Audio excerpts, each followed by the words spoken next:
Bueno, es un gusto poder compartir este rato con vosotras y vosotros. ¿Mm? Bueno, el ver que, ¿no? que el tema que proponemos interesa y que ¿no? Nosotros nos gusta poder crear espacios de intercambio, espacios de debate, ¿mm? para plantearnos, ¿no? Temas sobre la salud. ¿Mm? Y desde DIREN llevamos tiempo trabajando desde un modelo de intervención en salud que pretende ir más allá del asistencialismo, ¿no? Es decir, entendemos que la salud de hoy se juega no tanto en el conocimiento de patologías muy específicas y muy concretas y muy complejas, que las hay, ¿no? Y es importante conocerlas, pero no, nosotros no, nos dio por especializarnos en lo normal. Puede sonar un poco raro especializarse en lo normal, ¿no? Tenemos especialistas en muchas áreas de muchas cosas, pero entendemos que los retos en salud hoy en día se juegan sobre todo en las formas de vida. Y en esas formas de vida hay cosas que consideramos normales, ¿m? Pero no necesariamente son saludables. ¿M?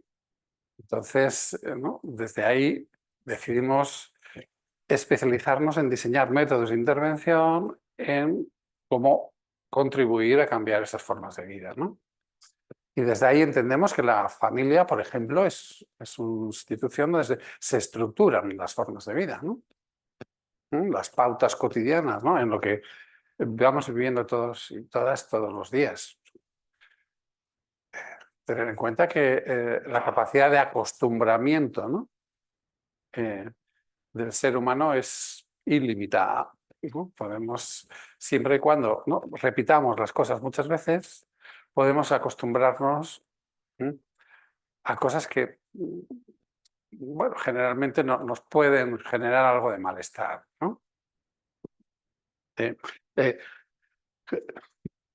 eh, ¿Cuánto tiempo puede estar, no sé, en vuestra habitación?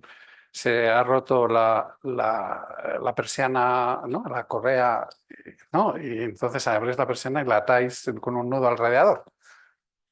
¿Os ha pasado? A mí me ha pasado. ¿Cuánto tiempo puede estar eso así? ¿No? Es decir, ¿no? De que tú tienes que ir y, ¿no? Al final, a base de repetir y repetir la operación, has de salir una grandísima destreza en hacer el nudo, ¿no? Pero nunca encuentras la forma y el modo de ir a la ferretería. Igual es un tornillo simplemente lo que hay que ajustar, ¿eh? Pero como andamos ¿no? en este ritmo y vamos, subimos, bajamos, ¿sí? Al final terminamos normalizando que eso, que es algo que se ha roto y que nos causa cierto malestar, ¿no? Y nos lleva cierto pasar el tiempo, pues eh, tendría una solución que además la conocemos. No es un problema de diagnosticar el problema porque sabemos cuál es. Está roto Sabemos además la solución y la tenemos accesible.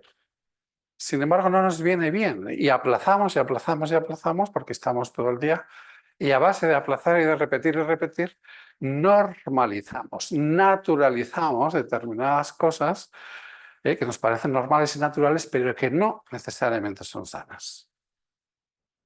Si yo sumara el tiempo que yo he dedicado y la molestia que yo he dedicado, ¿no? a atar ese nudo con el tiempo que yo perdería por ir a la ferretería entonces, ¿qué me trae más cuenta? Tenemos claro que me trae, ¿no? Que si eso puede estar, en el caso de mi habitación, como 2 años o así, estuvo en la correa hasta que finalmente la arreglas.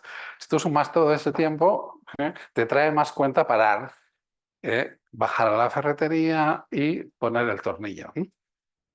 Porque si además a eso le añades el pomo del armario de la cocina y la cerradura de la puerta, ¿no?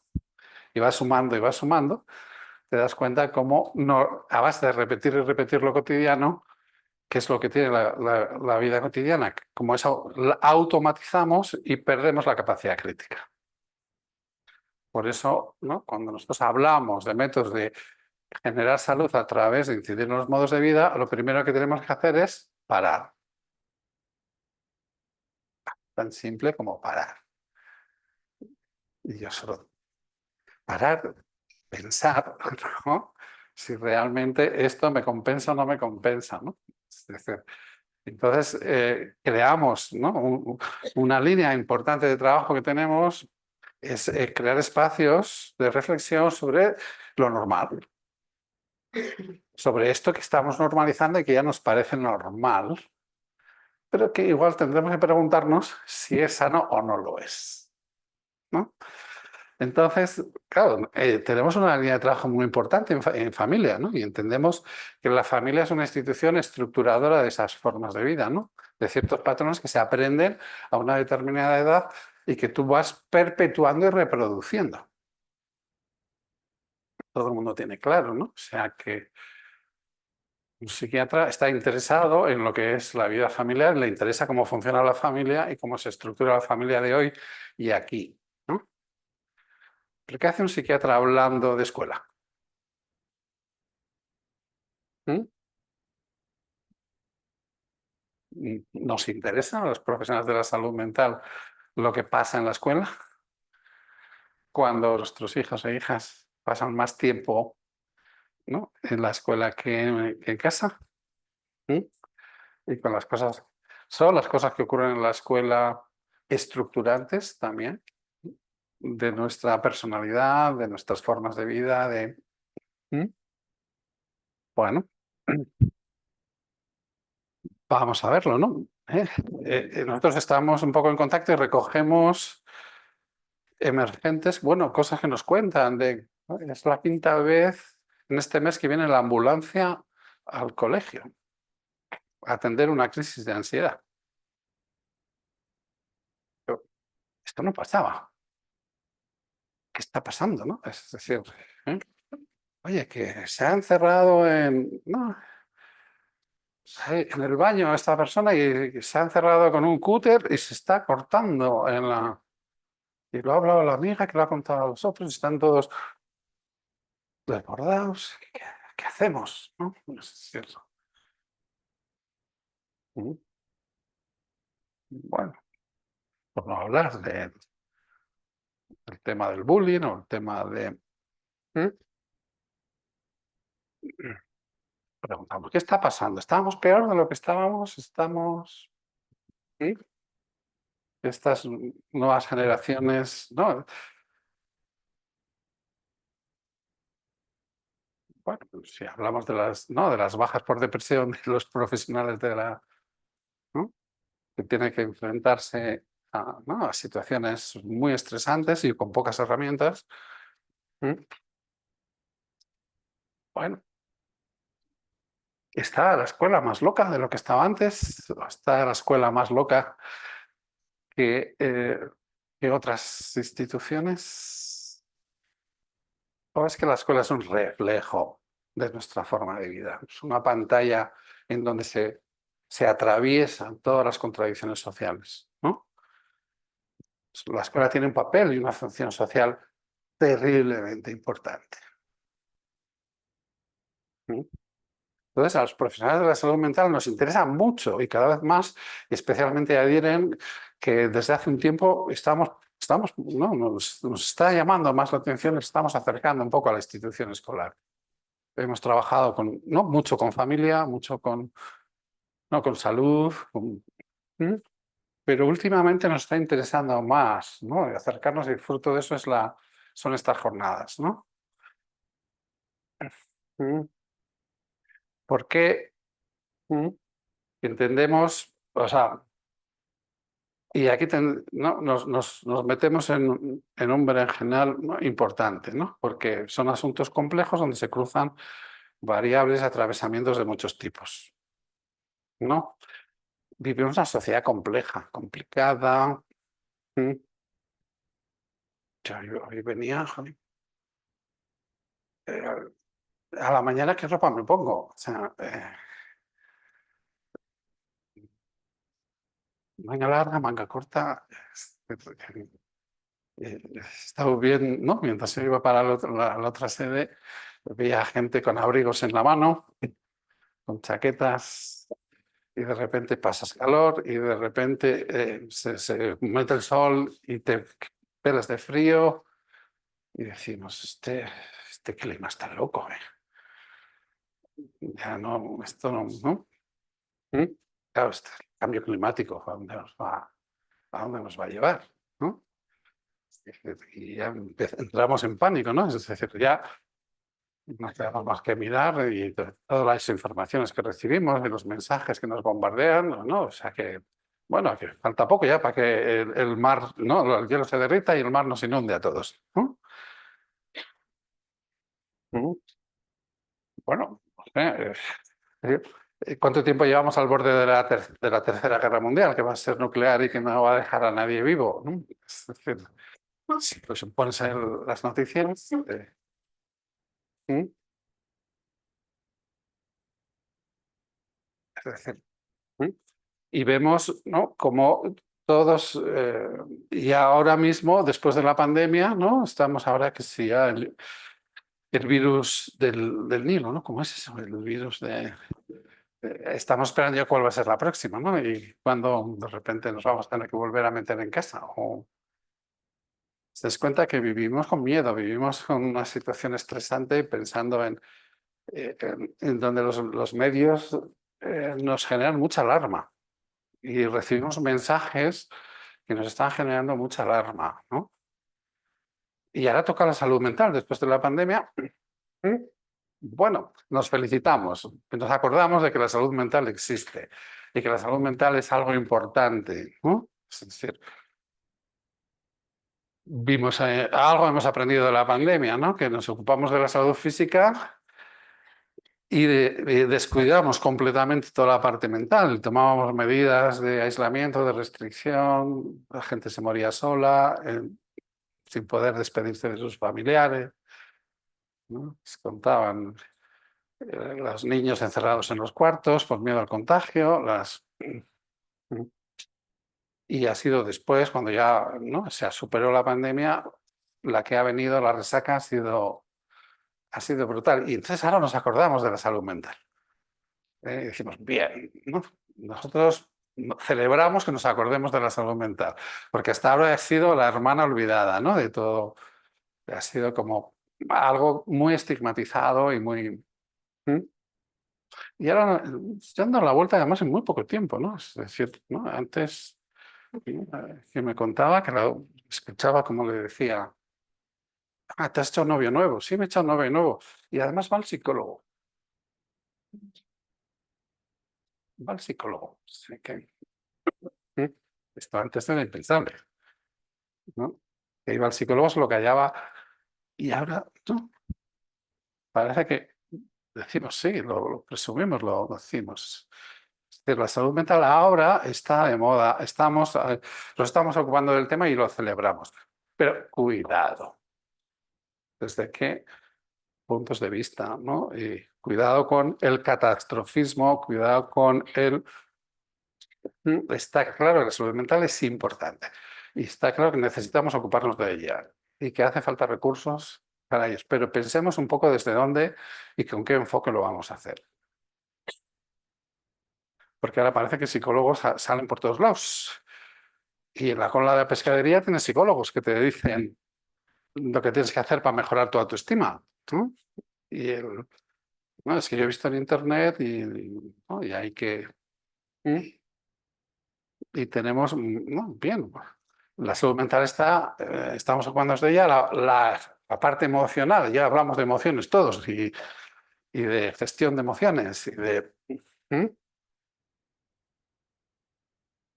Pero lo hacemos de una forma saludable, lo hacemos con un criterio, o con qué criterio lo vamos a hacer, ¿no? Porque igual si ya los médicos nos ponen de acuerdo muy bien con las medidas preventivas para el COVID, cuando entramos ya en el terreno de la salud mental, es todavía más difícil, ¿no?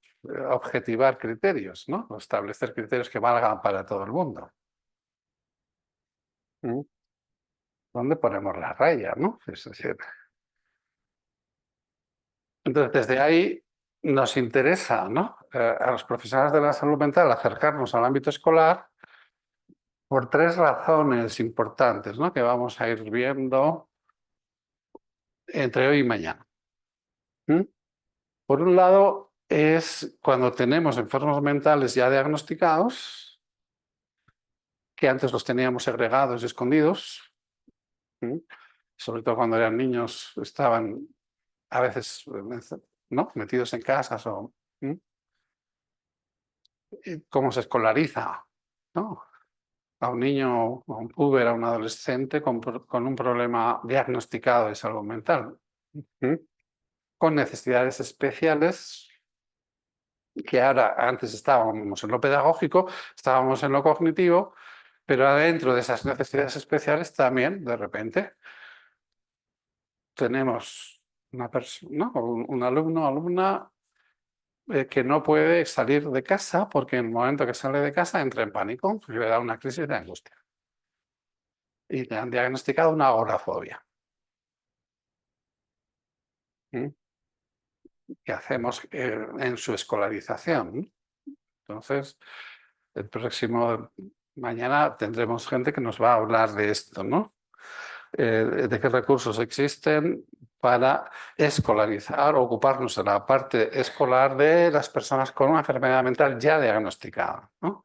Alumnos y alumnas que tienen ya problemas diagnosticados que normalmente son problemas de larga evolución y que les dificultan la adaptación a los ritmos escolares, que como veremos también son exigentes. ¿Mm? Bueno, hay una segunda parte que también nos interesa y es eh, muchos problemas de salud mental afloran y dan sus primeros síntomas en el ámbito escolar. Y son maestros o docentes los primeros que detectan y a veces informan o hablan con las familias en donde, ¿no? La escuela, como vamos a ver, ¿no? Es un sitio que presenta determinados retos y desafíos al alumnado ¿no? En su desarrollo emocional y a veces aparece, ¿no? O no quiero ir o, ¿Mm? O hay problemas de comportamiento o hay, ¿no? Y a veces es el síntoma de, ¿no? Y aquí los maestros y maestras, ¿no? Ya saben mucho de psicología, ¿no? Ah, es que os estáis separando, ¿no? Bueno, ¿Mm?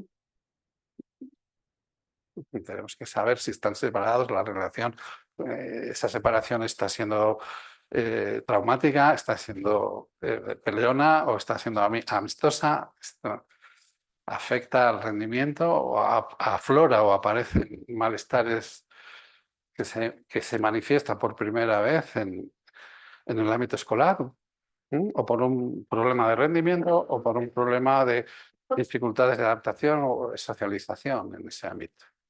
¿Mm? Vemos que la escuela tiene un importante, nos interesa un importante valor a la hora de diagnosticar o de detectar, vamos a llamar, detectar ¿Mm? problemáticas que igual están no diagnosticadas y que no están recibiendo la debida atención, ¿no? Que, bueno, también nos hablarán mañana un poco de esto, porque no es de estas dos cosas de las que yo os quería hablar hoy aquí, sino del papel de la escuela como estructurante del desarrollo emocional, ¿no? Y ahora también en las escuelas se está hablando mucho de educación de emociones, ¿no? ¿Mm? Bueno, ¿mm? ¿De qué forma se está hablando de educación de emociones, ¿no? Educamos en emociones con un PowerPoint, ¿no? Educamos de emociones, ¿no? En donde hablamos de la asertividad, del empoderamiento, de la autoestima, de que tienes que creértelo, si tú te lo crees ¿no? Y te lo dices, tú vas a poder. Bueno, A nosotros nos preocupa esto de pensar que querer es poder y de que si te propones algo lo suficientemente vas a conseguir las cosas, ¿no? Bueno, pues esto puede ser muy útil para muchas cosas, pero en el ámbito de la vida emocional esto no funciona. ¿Mm? Yo digo, eh, yo quiero salir por esa puerta.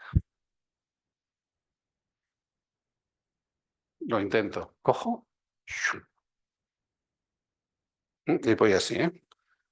No, pues la puerta sin abrirla. Porque yo me lo he propuesto, ¿no? Que yo quiero salir, ¿eh?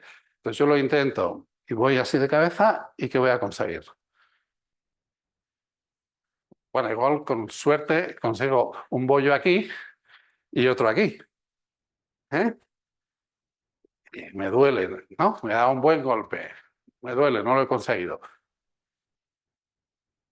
Pues no lo he conseguido, pero si querer es poder, quiere decir que no lo he querido lo suficiente. Y yo proceso que no lo he conseguido porque no me lo he propuesto lo suficiente. Con lo cual, la segunda vez, con más fuerza y de más lejos al mismo sitio. Y repito la operación.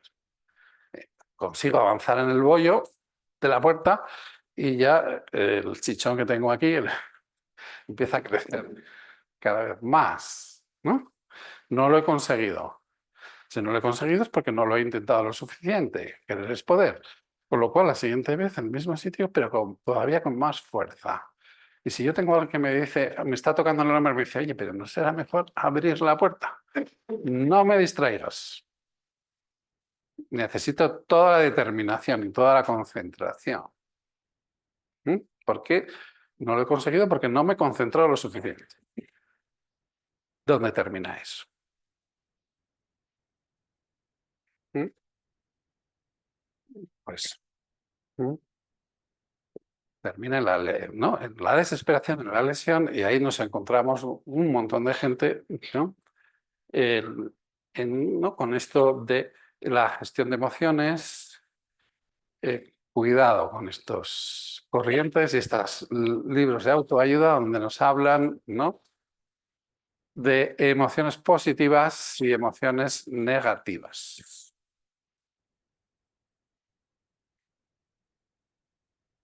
Bueno, no sé, me vais a perdonar, pero ¿cuánto daño ha hecho la inteligencia emocional?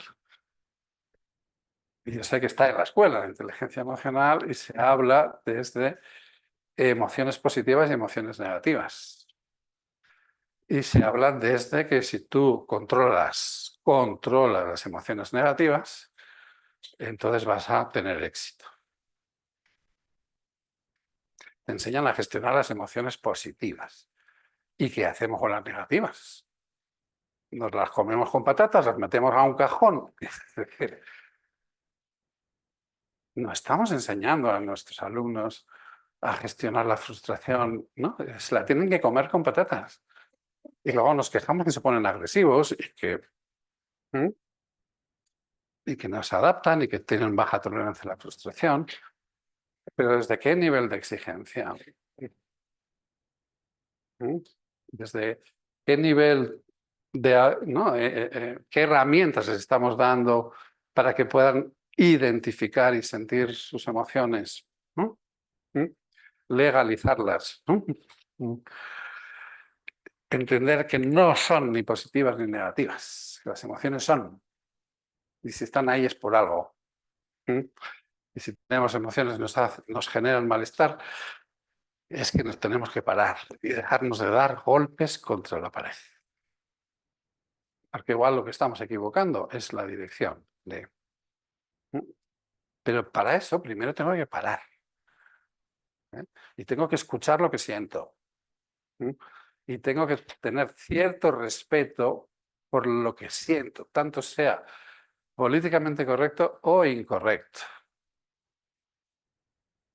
¿Mm? Es decir, bueno, ¿mm? Vemos entonces, ¿no? Cómo, bueno, podemos entender que cada familia tiene su cultura y su estilo educativo, ¿no? De estilos más normativos, estilos más flexibles, estilos, ¿no? Y esto es importante a la hora del desarrollo de la personalidad o el desarrollo emocional de nuestros hijos e hijas. Entendemos el estilo educativo de una familia es importante. Cada centro tiene también su estilo educativo, ¿o no? Y tenemos centros muy diferentes, con formas de gestionar las cosas muy diferentes. Depende del código postal. Depende, ¿no? Hay centros ubicados en determinados sitios que ya eso ya determina un estilo educativo. Un problema muy serio que nos preocupa mucho es la segregación que estamos teniendo. ¿Mm? La presión que tenemos, está claro que cada familia, cada padre y madre quiere que su hijo tenga la mejor educación, que vaya al mejor colegio. Este es un buen colegio, pues este no es un buen colegio. ¿Mm? Y a ver con quién se va a codear. Yo prefiero que se codee, bueno, antes eran los colegios de pago y los colegios públicos. Hoy esto ha cambiado ya. ¿Eh? Pero ahora tenemos eso, el código postal es lo que va a determinar. ¿Mm? Tenemos un centro con qué tipo de, ¿Mm? qué niveles, ¿no? Qué niveles de exigencia, qué niveles de, ¿Mm? Y vemos cómo mientras unos centros, ¿no? se centran en el rendimiento y miden su éxito educativo por el porcentaje de selectividad aprobado de todos mis alumnos, ¿eh? Otros centros no pueden acceder a eso porque no tienen gente con problemática, con dificultades, que además están concentrados. Cogemos a los mejores, los ponemos en un lado y ¿qué nos queda? ¿Mm? Los más difíciles, los más complicados, todos juntitos, puestos ahí en un centro. ¿Cuál es el estilo educativo que van a tener? Pues bueno, son centros que tienen la consigna nunca declarada, ¿no? Siempre vamos a buscar la integración. La integración y cuando lo que... no, no, si tú, a ver, con que estén custodiados y controlados ya nos vale. Lo que queremos es que estén ahí y no que estén en la calle haciendo delinquiendo y consumiendo o haciendo cosas, ¿no? Es decir, que hasta qué punto, ¿no? Determinados centros escolares cumplen el mandato de la custodia. Simplemente con que los tengas ahí entretenidos ya me vale. Por lo menos están un tiempo ahí que no están haciendo otras cosas. ¿Mm? Bueno, estilos educativos diferentes, pero esto va a condicionar ¿Mm? ¿Mm? el desarrollo emocional. ¿Mm? A veces por mucha exigencia y mucha presión, tan malo es eso, como por la exigencia cero y la expectativa de cambio cero, ¿no? Y yo vengo aquí y, bueno, pues ya sabemos, ¿no? Desde que tú entras, sabemos que vas a fracasar, sabemos que el rendimiento va a ser este y no esperamos otra cosa. ¿Mm? Es decir, ¿mm? Sí tenemos que ser inclusivos y tolerantes, pero, bueno, ¿qué pasa con el ejercicio de la autoridad, la puesta de límites, ¿no? Estamos abriendo melones, pero complicados, ¿eh? Pero nos damos cuenta de lo trascendente que es, ¿no? Es decir, tenemos algo que decir los profesionales de la salud mental en todo esto. ¿Mm? Eh, la socialización. Primeros pasos de socialización. Es importante la escuela de la socialización en la adquisición de, ¿no? Entablar amistades, relaciones. Mm. Claro, venimos, hay que tener en cuenta que antes socializábamos con nuestros hermanos en casa. Anda que no nos damos caña. ¿Mm? Pero yo tengo 5 hermanos, 50 primos, nos juntábamos los veranos en casa de la abuela, ¿no? Teníamos, ¿no?, un concepto de familia, ¿no?, mucho más extensa de lo que es la familia núclea ahora mismo, que si llegamos a tener un hermano, con suerte. ¿Mm? Pero los hijos es un bien escaso, ¿eh?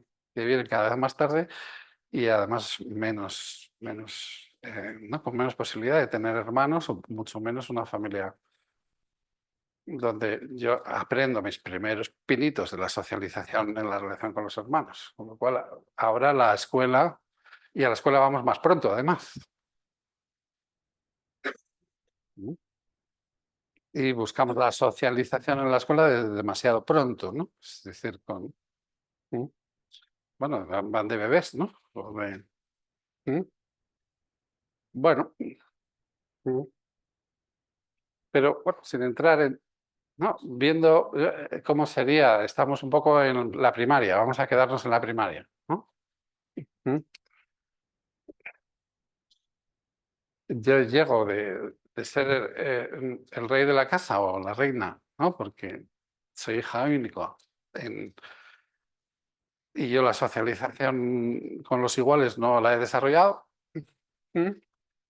Y me lanzan ¿no?, a una clase. O sea, que yo paso de ser número uno y ser el centro de atención a ser el número 15, 24, no sé en cuánto está el ratio ahora mismo. ¿Mm? Pero lo más importante es que yo paso de que además yo soy el número uno, pero por mi cara bonita, y fíjate, hay que ver lo listo que es, lo bien que hace esto, lo que... ¿Mm? O sea, yo he hecho y hemos hecho el dibujo, he hecho un garabato y es... Qué maravilloso es que además hay que empoderarlos bien, hay que decirles... ¿no? Y lo pongo en un marco y digo, qué bonito este garabato que has hecho, ¿no? Pero luego paso y de repente en un día ¿no?, hago un garabato, estoy en la escuela y veo que todos los demás lo han hecho mejor que el mío, ¿no? O que no es el mejor de los garabatos, ¿no? Y que se puede hacer mejor o peor, ¿no? Es decir, hay una edad concreta, ¿no?, en donde los niños y niñas adquieren la capacidad de autoevaluación. ¿Mm? Una cosa que nos está preocupando mucho es los altos niveles de exigencia que estamos teniendo y que vemos sobre todo en adolescentes, púberes y adolescentes, por una autoexigencia disparada, terriblemente alta. Personas a veces con muy grandes capacidades que se bloquean en un examen, pero que lo pasan francamente mal, tienen crisis de angustia antes de entrar a un examen. Mm. Bueno, podemos entender que cuando teníamos pautas educativas o estilos educativos, ¿no?, más exigentes, ¿no?, donde tenías que pensar bien cuando entregabas las notas en casa, había que buscar el día que había ganado el partido, ¿no?, el equipo de papá para presentar las notas, porque si había perdido, no, ese no era el día de entregar las notas, las guardabas y las entregabas otro día. ¿Mm? Donde Claro, pero ahora resulta que tenemos estilos más permisivos, más tolerantes. ¿Cómo puede ser que ante un estilo más permisivo, más tolerante, tengamos niveles de autoexigencia disparados? Bueno, este es otro punto que podríamos desarrollarlo. No exigir nada es lo mismo que exigirlo todo.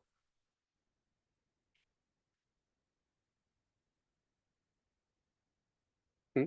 Si bajamos nuestros niveles de exigencia, ponemos el proceso de aprendizaje ¿no?, en manos donde el propio alumno es su propio juez. Y si yo me pongo, ¿no?, lo peor que le puedes hacer a un niño o niña es decir, ponte tú el castigo. Has hecho algo mal, has hecho una trastada y ahora ponte tú el castigo. ¿Qué castigo se va a poner? A sí mismo, ¿no? Siempre se va a poner castigo mucho más severo del que le vayas a poner tú. Porque todos somos jueces implacables de nosotros mismos, ¿no? Y a veces que nos regulen y nos marquen un nivel de exigencia, nos alivia. Y además me marca una referencia que me permite estructurar un proceso de aprendizaje, de superación, ¿no?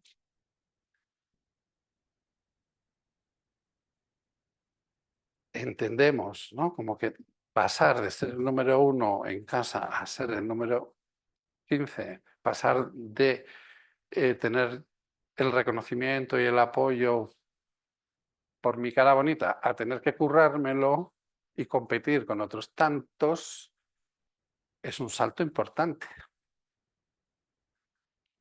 En nuestra época, nuestros hermanos ya nos peleábamos y ya, ¿no?, competíamos y ya íbamos un poco entrenados, pero es que ahora mismo van desde otro lugar. Claro, las oportunidades son escasas y el nivel de presión por el éxito es mayor. Si tenemos menos oportunidades, hay que pelear más por ellas. Bueno, nosotros en nuestras épocas más empezabas a competir con tus compañeros en la universidad o cuando estabas pensando en terminar. Es que hoy en día vemos que el nivel de rivalidad y competitividad lo encontramos ya casi en primaria. Está bajando cada vez más, ¿no? Es decir, y antes, ¿no?, os pedíamos ayuda y el listo, pues, ¿no?, ayudaba a los demás y os facilitaba apuntes y facilitaba explicaciones. Pero hoy en día, no, yo hago lo mío, tú haces lo tuyo. Por mucho que tengamos nuevas técnicas pedagógicas en donde buscamos el trabajo en equipo, hacemos los trabajos en grupo, es otra forma de socialización. ¿Qué pasa con los trabajos en grupo? ¿Funcionan o no funcionan? ¿No? Al final ya llega uno y dice, mira, dame esto que lo hago yo y lo hago yo por todos, que al final yo, ¿no?, termino antes. ¿Eh? Es decir, que, ¿Mm?, bueno, la presión por la exigencia ahí fuera cada vez sube, la presión por el éxito es mayor. ¿Mm? La rivalidad de competitividad es mayor y las habilidades sociales son menores o las capacidades, ¿no?, de entrenamiento en esa socialización en el ámbito familiar es menor. Con lo cual el tortazo es mayor. El salto cuando yo paso a esa socialización escolar es más difícil de lo que era antes. ¿Mm? Con lo cual, ¿no? ¿Mm? Es que no tengo amigos, es que no. ¿Mm? Bueno, entonces mamá o papá llama a mamá o papá del otro y dice, oye, ¿por qué no le invitáis a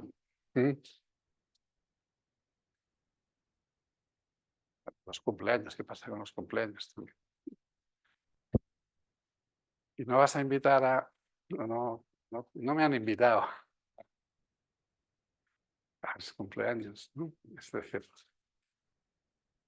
oye, y aquí ya entramos en otro de los temas más delicados, que es el bullying. No, es que... ¿Mm? Bueno, no me han invitado a los cumpleaños, es el único de la clase al que no lo invitan. Es que el otro día me llamaron tal, es que, fíjate, me quitaron el bocadillo.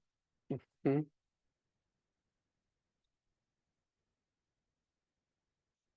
como estamos todos, ¿no? Ya, ¿no? Tenemos el bullying en la cabeza y estamos, ¿no? Muy, nos viene el cambio climático porque hay la Tercera Guerra Mundial y, ¿no? Mi hijo se va a suicidar. Es que es muy difícil no pensarlo. O sea, que no le invitan a sus cumpleaños, que le llaman el cuatro ojos o no sé qué, y además le han quitado el bocadillo. Se va a suicidar mañana, mi hijo. ¿Mm? Es decir, tenemos que activar el protocolo del bullying. Yo voy al centro escolar, hablo con la profesora, es decir, y ahí se pone en marcha toda una maquinaria. ¿Mm? Es que a fulanito le hacen bullying.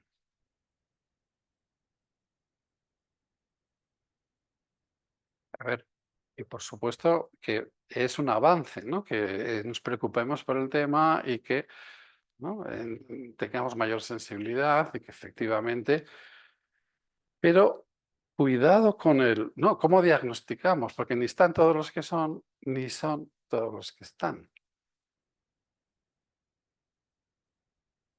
No todos los que de repente aparecen como bullying son bullying, y hay bullies que no aparecen y de los que no te enteras, ¿no? ¿Y cómo lo haces, no? Y ahí volvemos a cargar las tintas con el docente, ¿no? No, no, porque no estáis haciendo nada, dice la familia, no, porque fíjate, mi hijo lo está pasando mal, el otro día lo pillé llorando y...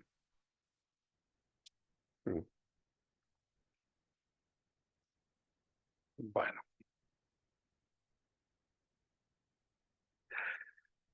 podemos, ¿no? ¿Qué herramientas dispone un docente para gestionar una situación como esta, ¿no? Hay todos los protocolos, ¿no? Y vemos cómo se activan, se ponen, ¿no? Probablemente hablaremos también en la mesa redonda de esto, no sé. Pero qué eficacia tienen, ¿no? Y que si no entendemos el aula como un grupo donde hay roles, ¿no? Y donde nos estamos jugando aspectos tan importantes, ¿no? Cuando hablamos de socialización estamos hablando de aceptación, rechazo, estamos hablando de inclusión, exclusión.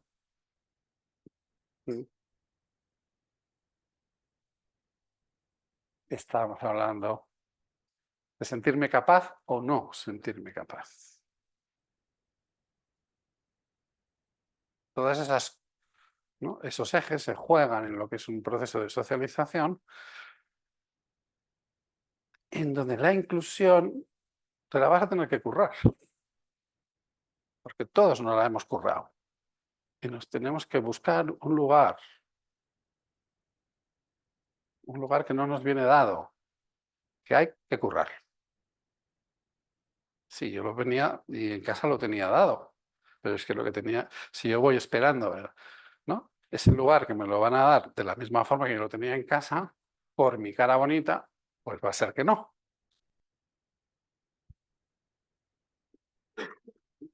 Es decir, que tenemos que entender que esa socialización se rige por unas leyes naturales de, de esos grupos en donde ponen a prueba,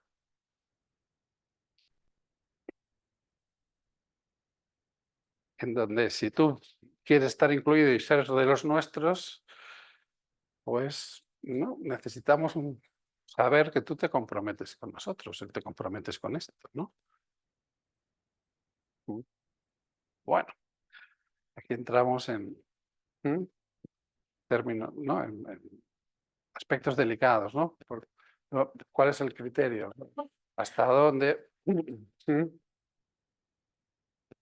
¿Cómo podemos enseñar a una víctima de bullying, ¿no? O sea, o cuántos casos de bullying tienen que ver con una superprotección familiar, ¿no? O con unas eh, faltas de incompetencia social. ¿Mm? Es decir, porque activemos un problema de bullying no vamos a resolver eso, ¿no?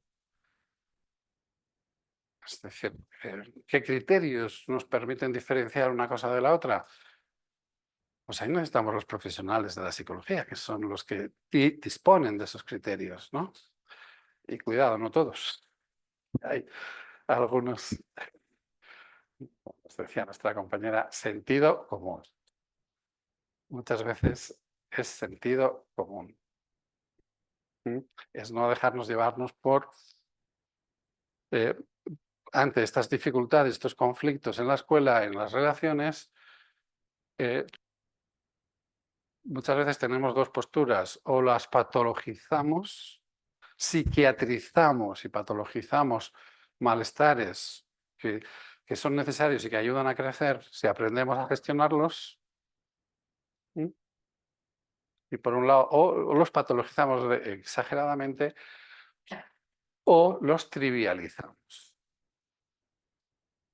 Esto, esto son cosas de ellos, son cosas de chiquillos y son cosas de que...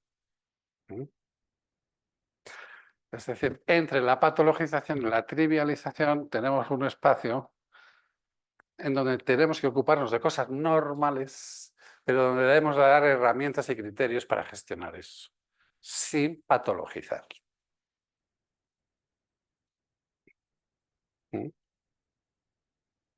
Es decir, que podemos... ¿no?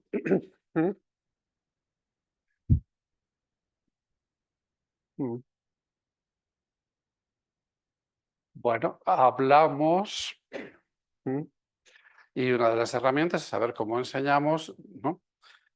Que en lugar de aceptación en el grupo de pares, no es algo que hay que currarse.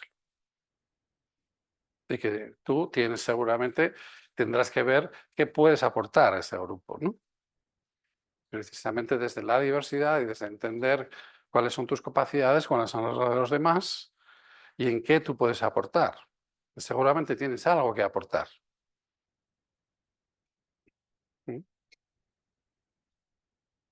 No siempre va a ser el más listo, otro el más gracioso, otro el que sabe más de fútbol o de futbolistas, otro el que... Es decir, ¿no? Esas dificultades son las que, si yo tengo herramientas para afrontarlas, hacen que yo me supere, que yo intente sacar esa, ¿no? Que yo discrimine, identifique mis fortalezas y mis debilidades y aprenda a jugar mis cartas. Porque no tiene más éxito el que tiene mejores cartas, ¿no? O siempre gana. Si jugáis al mus, pero ganar con buenas cartas eso lo hace cualquiera. Pues es que no, las cartas le caen a uno y uno no elige las cartas que le reparten. Pero el problema es que tiene que jugar con ellas. Pero sí, las mías son malas cartas, las tuyas son mejores. Yo soy el que peor cartas tengo. Y entonces no juego, tiro la baraja. Bueno, la función nuestra será el enseñar a que esas cartas, si sabes jugarlas, eh, que lo importante es aprender a jugarlas, no cambiar esas cartas. Pero eso requiere un proceso de reconocimiento y de identificación de mis fortalezas y mis debilidades y saber, ¿no?, cuándo puedo jugar y cuándo puedo envidar y cuándo mejor me callo y le permito al otro, ¿no? Bueno, claro, esto requiere cierta coherencia de criterios entre familia y escuela.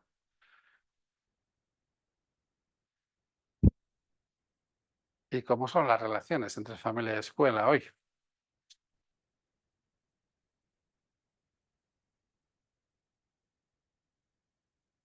Cuando antes íbamos, decíamos, el profe me tiene manía, algo habrás hecho.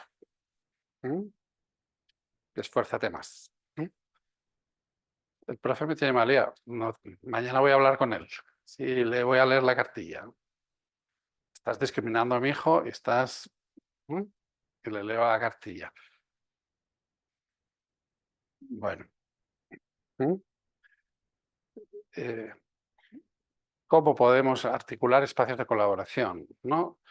Y, bueno, desde Viren vamos a las escuelas, ¿no? Y prestamos servicios en donde nuestros psicólogas y psicólogos van a hacer ciertas intervenciones, asesoramientos, y muchas veces esas intervenciones se basan en mediar, ¿no? Y en bajar la inflamación y en aplicar ese sentido común, ¿no? Es decir, en desdramatizar. Pero hay una labor del psicólogo o la psicóloga muchas veces para crear cauces de colaboración y meterse ¿no? En ciertas tensiones que a veces hay entre familia y docentes, ¿no? El problema es que cuando tiendes puentes, pues te pueden disparar desde los dos lados, ¿no? Pero, pero bueno, ¿eh? Quiero decir, y no quería hablar también de otro concepto muy importante en el desarrollo emocional. Hemos hablado de la socialización, del eje inclusión-exclusión, aceptación-rechazo, las dificultades que puede haber y cómo podemos ayudar a gestionar esto, ¿no? Y entender que estos son procesos evolutivos de crecimiento que son dolorosos. Y es importante que entendamos esto. Crecer duele. Y tenemos que acompañar en ese dolor ¿no? A alumnos y darles herramientas para gestionar ese dolor, no evitar y eliminar ese dolor, sino ayudarles a gestionarlo, ¿no? Y a entender que hay dolores improductivos, ¿no? Que efectivamente son los que constituyen enfermedades que hay que tratar, y hay dolores productivos que tienen que ver con procesos evolutivos que nos hacen madurar y crecer.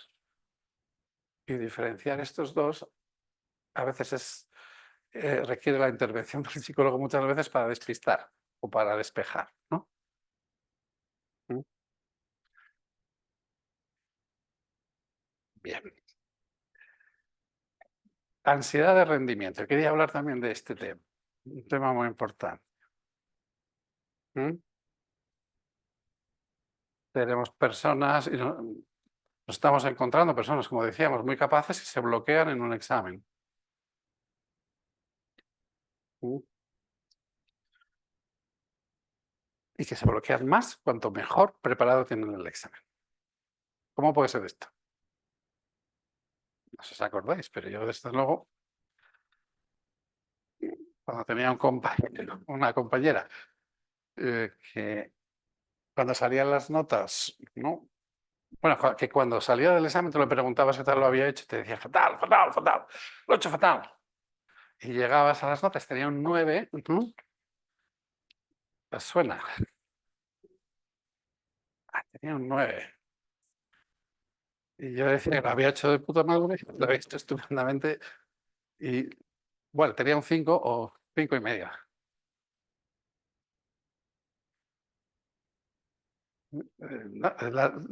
Las barras de medir es respecto de qué es, ¿no? Qué es un buen resultado o un mal resultado, son muy relativas. ¿Mm?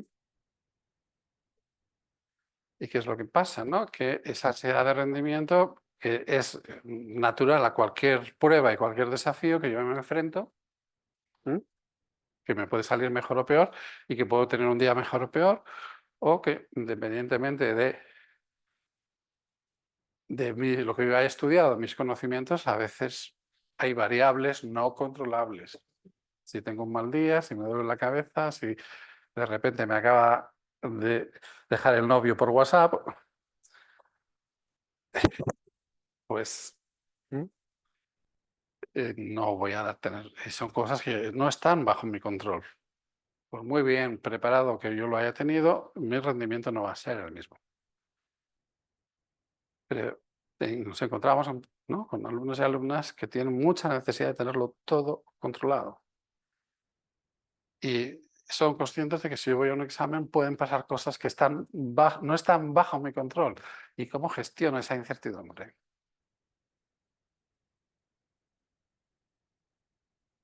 Es decir, ¿no? Aparece la ansiedad de rendimiento, me empiezo a bloquear y entonces ya, cuanto más ansiedad, más bloqueado, menos me acuerdo de las cosas. Voy a entrar al examen y he intentado repasar y no me acuerdo de nada de lo que he estudiado. ¿Mm? Y entonces, no, se me ha borrado, es que, no, y me creo que no sé nada. Entonces puedo llegar, poner el nombre, dejar el examen en blanco y marchar. Bueno, podemos aplicarlo a muy diferentes niveles, ¿eh? Pero, ¿mm? Bueno, tenemos que entender que la ansiedad de rendimiento no depende de la capacidad o de la competencia, sino depende de la expectativa.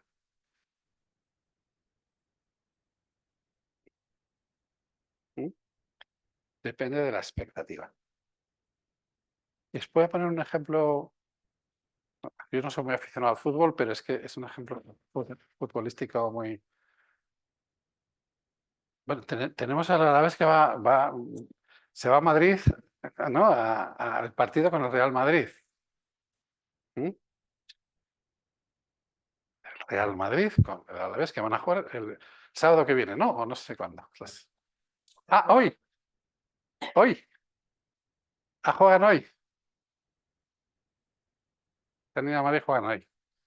Fíjate, no me puede venir el ejemplo más a mano. Claro, nos podemos imaginar que salen al campo los del Real Madrid y les miran a los del Alavés, ¿no? Mm, pues los del Alavés les miran así. Es decir, no hay enemigo pequeño, ¿no? Cuidado con nosotros, estamos en buena racha. Vamos a ver. Claro, eh, si por algún casual, ¿no? También existe el azar. El Alavés mete un gol antes que el Madrid. ¿Qué creéis que va a pasar en el estadio? Claro, salen al campo los dos y parece que van en igualdad de condiciones y que se van, ¿no? Se van a medir. Pero si el jugador del Real Madrid gana, el equipo gana, hace lo que se espera que tiene que hacer frente al Alavés. Has cumplido. Pero si pierde, decepciona estrepitosamente. Y vamos a tener ahí una afición que en el momento que le metan el gol, mete el gol el Alavés primero al Madrid, ¿qué va a hacer la afición? Va a enfadar, va a empezar a pitar y para eso te pagan, ¿eh? No te estás moviendo ni nada, no te estás sudando la camiseta, se le van a enfadar y eso va a crear todavía más presión, más tensión y muy probablemente el rendimiento de ese jugador va a bajar. Si marca primero el Real Madrid, ¿qué va a hacer la afición del Alavés? ¿Mm? Se va a levantar y va a animar más todavía. Venga, venga. ¿Mm? Es decir, que ¿mm? si el Alavés pierde, pues hace lo que se espera que haga. Y si gana, pega el campanazo. Con lo cual, uno se gana el quedarse como está o decepcionar estrepitosamente. Y el otro se juega quedarse como está o dar el campanazo. No se están jugando lo mismo. Con lo cual, la presión y la ansiedad de rendimiento no va a ser igual en uno que en otro. ¿Y el comportamiento de la afición va a ser importante en el resultado final o no? Porque de repente no sé, corrígeme, Alain, pero hay equipos que juegan mejor fuera de casa que dentro de casa. Eso hay, ¿no? ¿Por qué es eso? ¿No? Es decir, ¿mm? Igual hay menos presión, ¿no? Es decir, ¿eh? Es mejor que vayan los padres y madres a los, ¿no? a ver los partidos de los hijos.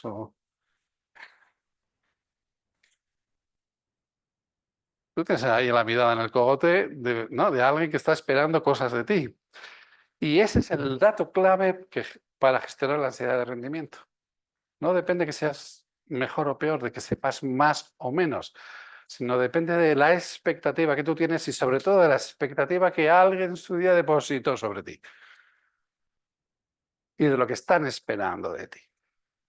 Porque eso depende de que decepciones o te quedes igual o que te apoyen y que incluso te apoyen más. ¿No? ¿Os suena la frase Viva el Betis? Va que pierda. ¿No? Es decir, ¿mm? ¿Cómo gestionamos el perder? ¿No? ¿Cómo habrá que aprender a perder, habrá que aprender a que yo te evalúo no por tu resultado final, sino por tu compromiso y tu esfuerzo. El objetivo es conseguirlo, el objetivo es intentarlo.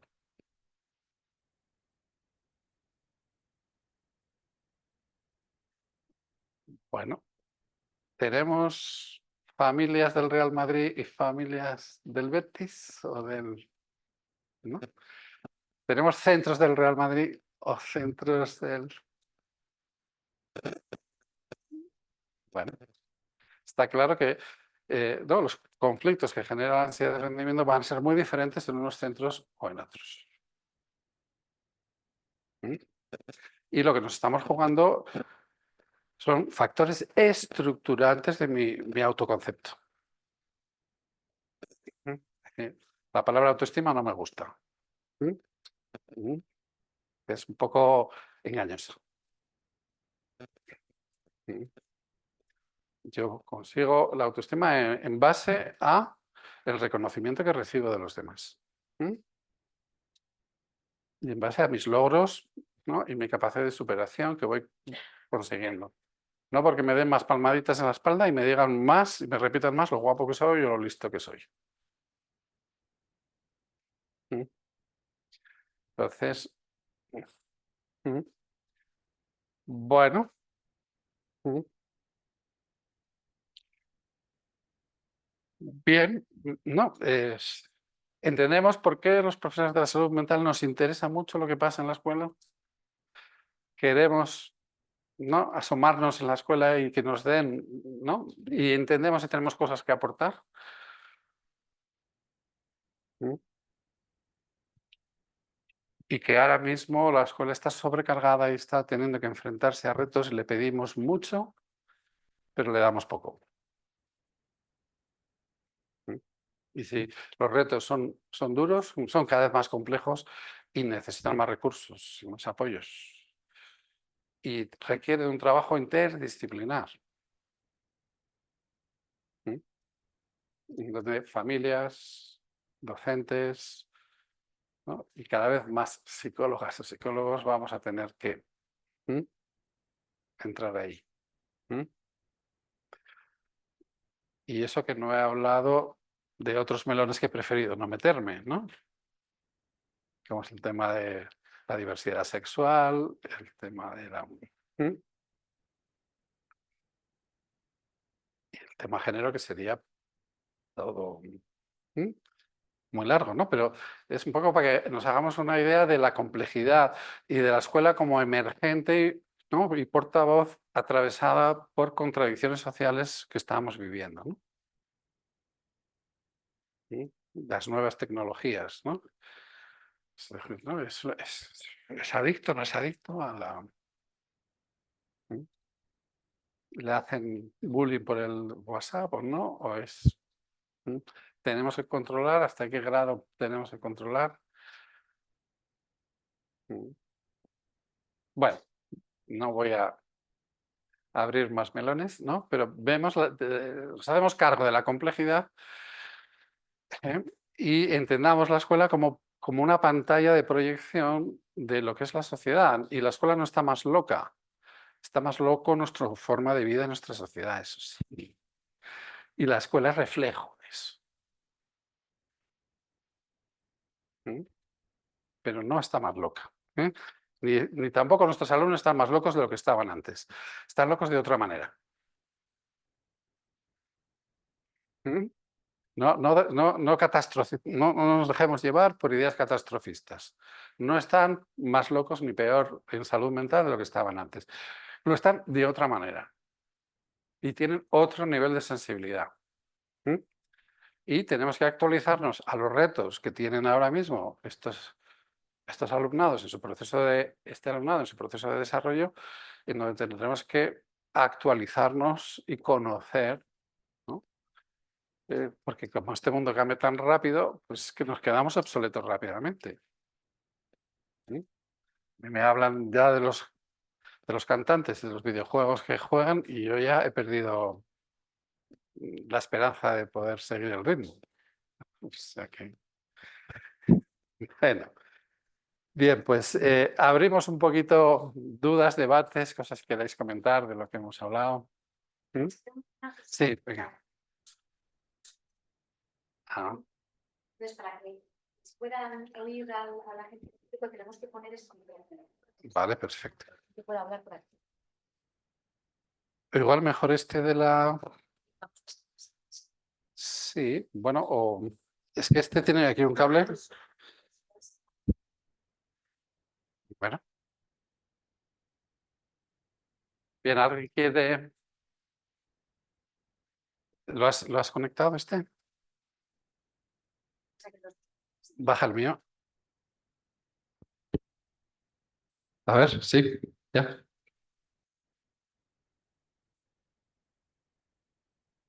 cable no nos va a dar. Hasta aquí, nos da hasta aquí el cable. ¿Eh? Pero igual si lo ponemos un poco así. Bueno, si alguien quiere contarnos algo, he visto por ahí caras muy expresivas. A ver, dinos tu nombre. Vale. Haya que abierto más melones, pues te hace reflexionar muchas ¿A qué te dedicas? Soy educadora en un centro de día de autismo. En centro de día de autismo. Vamos allá. Adultos. Bueno, así, pero es muy bueno, nos encanta. Bueno. No, pero cuéntanos alguna de las reflexiones, aunque sea que te haya... Bueno, de todas las reflexiones... Algo que te haya llamado la atención. Lo del bullying, ¿no? Sí. Los chicos adultos que hay Sí, sí. y es verdad que esta pregunta de qué tienes que aportar, a veces se nos queda ahí, nos enfocamos más en lo que le están haciendo, ¿no? Bueno, ¿te quedas con eso? Bien, bien, importante. Importante, muy bien, gracias.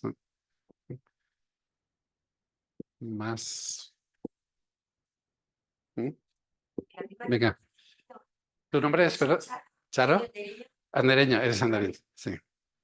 Cuando has dicho que duele. Sí, sí, sí, sí. Estrategias para gestionar ese dolor. Ese dolor. No evitárselo. Sí. Es verdad, que a veces pensamos que también como madre también Sí. evitar eso, cuando al final No sé si ese dolor a lo mejor, si además yo tengo la voz ya...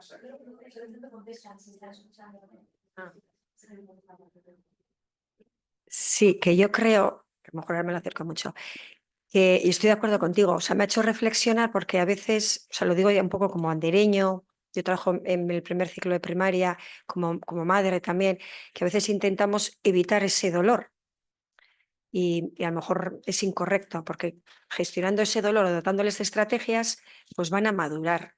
Entonces, que crecer es dolor a veces, o sea, me llama la atención, pero que estoy muy de acuerdo contigo. Para que no salgan. Sí, sí, sí.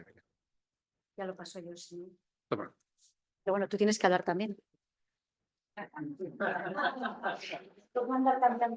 Bueno, por eso vemos que los hijos son escasos y que también la exigencia sobre el rol de padre o madre, y lo mismo sobre el docente, es cada vez más alta, ¿no? Y pensamos que nuestra función es evitar ese dolor. Y cuando hacemos eso, los dejamos solos y solas ante el dolor. Y cuando ese dolor, nosotros somos muy, ¿no? Desde ahí somos muy resolutivos, queremos resolver. ¿Mm? Cuando ellos no quieren que les resuelvas, quieren que les escuches.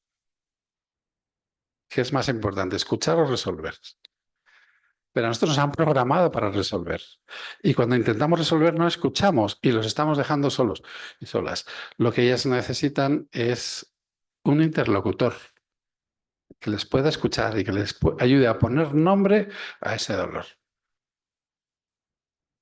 Que los acompañe, no que les resuelva el problema. ¿Mm? Bueno.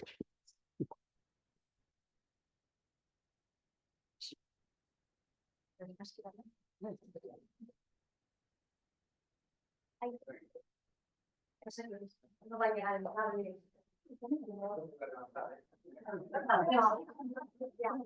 Si quieres, le pongo la... No, no, venga. Se ve ahí. Cuando hablas de, y lo has dicho un par de veces, de acabar, que la escuela es un reflejo de la sociedad, sí.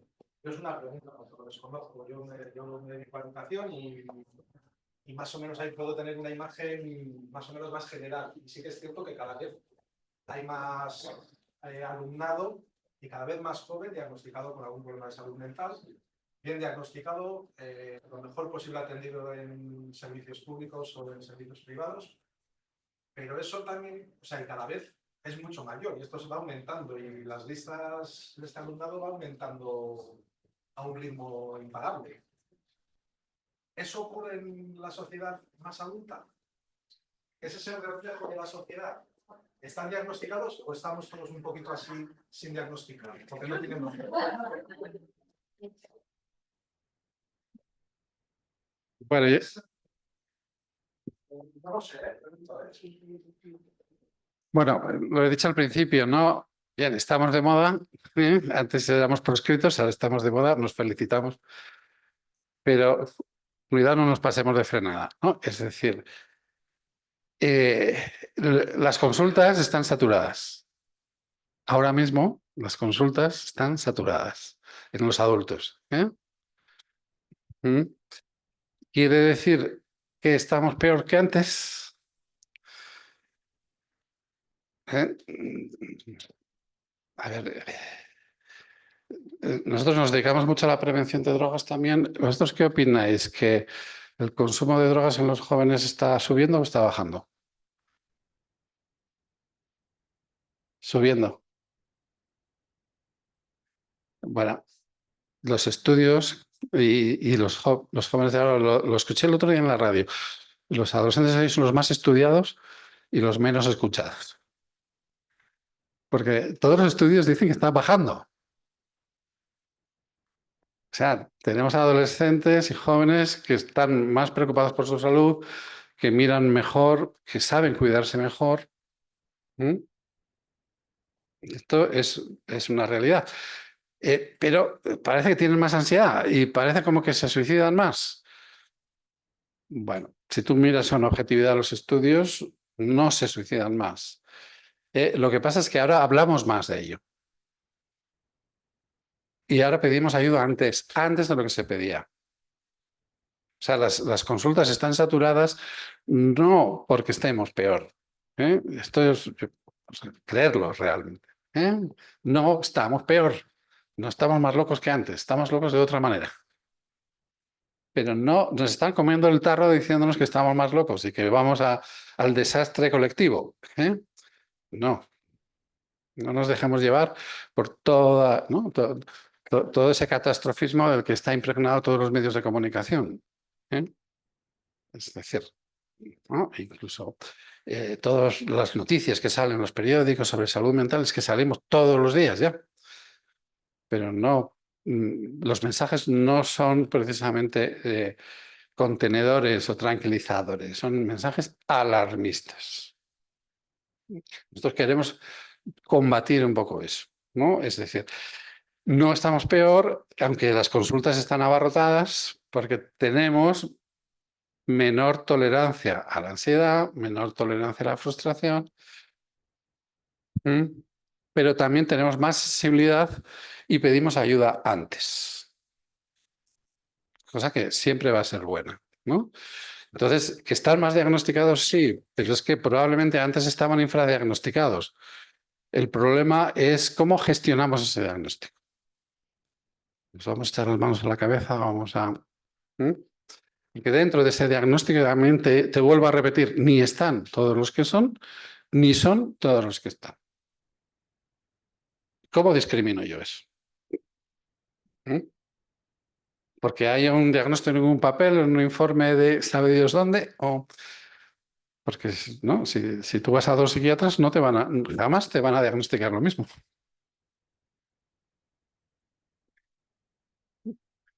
Y depende de cuáles sean los últimos estudios en los que están trabajando, te van a diagnosticar una cosa u otra. Si vas a un centro que está trabajando en el trastorno bipolar, vas a salir con un diagnóstico de probable trastorno bipolar, ¿no? Bien, bueno, nos vamos a meter un poco más.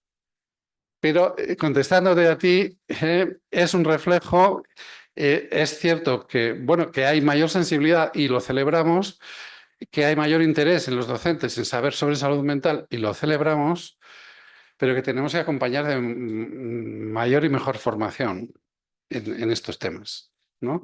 Pero una formación con sentido común, por favor. Sin sobrediagnosticar, ¿no? ¿Cuántos TDAHs están sobrediagnosticados? No, es que es TDAH, es que tiene hiperactividad, es que tiene... Bueno, señora, le han explicado lo que son los límites y lo que es contener a un niño que está reclamando socorro, por favor, ayúdame a sujetarme, a contenerme, que no me aguanto. No, pues yo ya le digo, pero no me hace caso.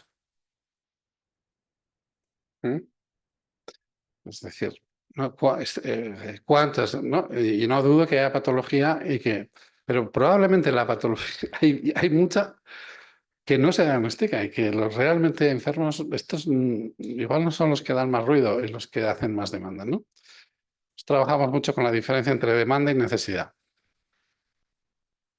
No el que más demanda es el que más necesita. Y el que más necesita no siempre es el que más demanda.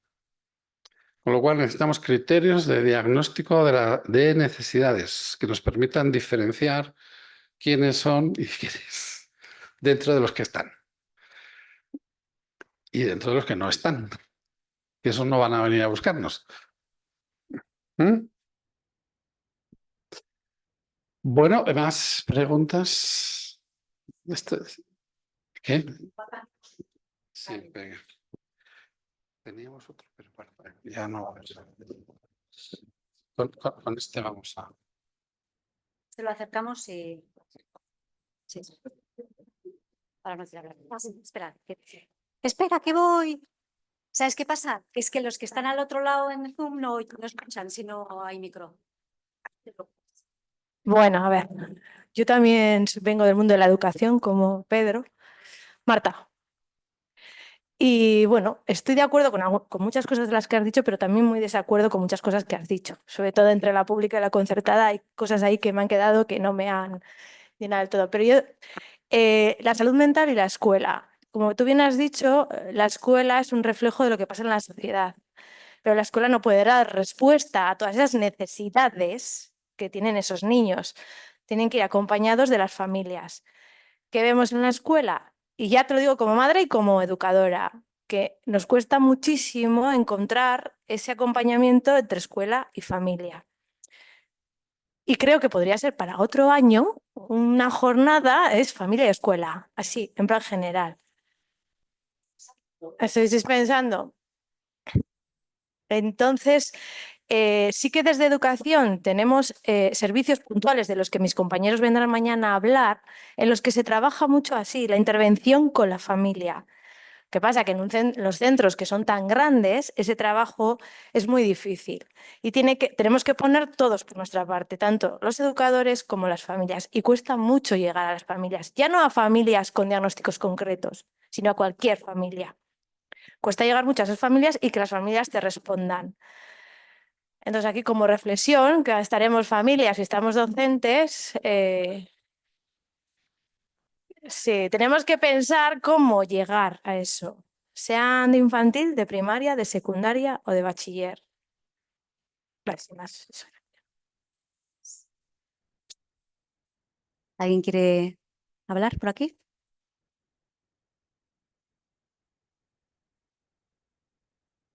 Bueno, yo como veréis soy ya mamá ya de 2 nietos. He trabajado en sanidad, ya llevo jubilada unos cuantos años y lo que me preocupa últimamente, y estoy asistiendo a todas las jornadas que puedo porque tengo muchas dudas, y veo que existe una gran hiperactividad, tanto en los padres como en los niños. Hay, creo yo, muy poco tiempo para dedicarse a estar juntos en casa, jugando, hablando, escuchando. Yo veo que cuando voy a casa de mis nietos, muchas veces me dicen, ¿a mamá vas a tener tiempo para darme un masajito en los pies? Y lo saco de donde sea, pero ahí me quedo. Y se quedan tan tranquilos, tan, bueno, relajados. Y yo es que me voy muy a gusto también, porque les veo a ellos, ¿no? Vivir ese momento de otra manera, ¿no? Porque me da la impresión que tanto ellos como los niños de alrededor que conozco están en una hiperactividad y los padres también. Luego, por otro lado, veo pues esa forma de insistir de los padres, tienes que ser el mejor. ¿Por qué no? Tienes que ser bueno en lo que te gusta, pero ¿por qué el mejor? Eso crea problemas de ansiedad muchísimo. Entonces, tenemos que valorar muchísimo eso. Porque yo trabajar con niños no he trabajado, pero sí he trabajado con mayores enfermos y me doy cuenta de lo que incide en ellos la vida que están viviendo, la que han vivido.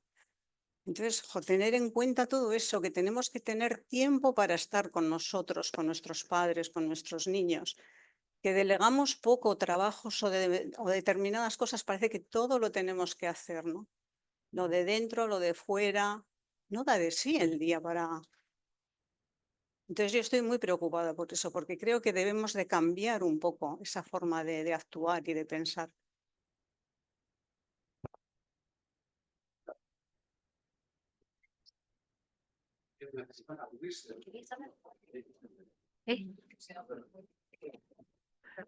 Sí, te lo juro. Qué vergüenza. Yo soy Bea, soy psicóloga forense en el equipo psicosocial. O sea, pues es que vienen, o sea, nosotros estamos eso con las familias divorciadas para conocer a cada parte y luego elegir cuál es lo mejor para los niños. Y muchos llegan como, o sea, los niños, los propios niños te dicen, jo, es que mamá me ha dicho que tengo que ser el mejor. O papá me ha dicho que yo soy el que tengo que estar con, o sea, ya por lo que veo, y luego lo veo pues mucho con yo tengo una prima de 10 años y, o sea, ya son los propios niños los que se autoexigen mogollón, o sea, lo que decías antes me parece súper fuerte que, o sea, mi prima ahora con 10 años me decía, y yo voy a ser buena madre, y yo, o sea, con 10 años, ¿qué tienes que pensar que si vas a ser buena madre? O sea, además, y luego me dice, ¿y tú vas a ser buena madre? Y digo, ¿pero qué? Si yo, o sea, como que está todo el rato pensando en eso, en todo en el futuro, a ver si voy a ser buena en tal. Además, siempre es como, tú eres buena prima, ¿eh? No como las primas de las de mi clase no van a verles. Y yo, que no, o sea, como que además les enseñan en el cole como qué es lo bueno y qué es lo malo. No hay lo que decías de emociones positivas y negativas. Mi prima el otro día me vino y me dijo, el enfadarse está mal. Y digo, no, no, sí. O sea, ojalá estuviese mal, ¿sabes? Porque, pero no, o sea, es normal que te enfades. Me decía, es que me he enfadado con una de clase y nos han echado la bronca. Y digo, pues es que no, si te has enfadado, pues te has enfadado y ya está. Pero veo como que en distintos ámbitos, como que cada vez los niños son más O sea, los que quieren, porque por ejemplo eso, también cuando le dije que era psicóloga de pequeña ya me dijo, jo, eso es para, como me dijo, es que me lo dijo de una manera como que dijo, eso es para enseñar qué está bien y qué está mal en las emociones, ¿no? Y digo, pero ¿cómo? O sea, no, no, con 5 años que tenía, que decías, ¿cómo? O sea, les imponemos mogollón de cosas a los peques, no sé si conscientemente y muchas veces inconscientemente me he dado cuenta de que cada vez más. Y además estos, o sea, los que yo tengo, que, o sea, normalmente tienen unas expectativas, además, pues depende qué padre, si es un padre protector o al contrario, o sea, siempre es como tú, además siempre me lo dicen, como son pequeñines, pues ya los niños pequeños, la facilidad es que no se callan nada. Entonces, yo me da muchísima pena que tengan, además, depende por qué parte. En mi caso, pues normalmente son eso, padre y madre separados, que tienen una problemática entre ellos brutal. Además, tú les preguntas, pero ¿qué quieres tú? Luego te lo dicen directamente. Es que papá me ha dicho que si le digo que quiero ir con él, me va a comprar chuches. Que digo, por favor, o sea, por lo menos no le digas eso hasta que salga del juzgado y le llevas si quieres a por las chuches, ¿sabes? Pero tienen como súper claro, o sea, yo veo que cada vez, o sea, conmigo no tenían tantas expectativas mis padres, yo creo. Yo creo que querían que saliera normal y no he salido normal, así que imagínate.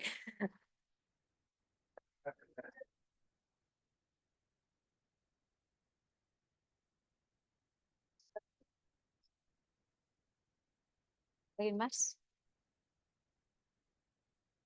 ¿Queréis aportar algo más? Ay, voy para allá. Espera.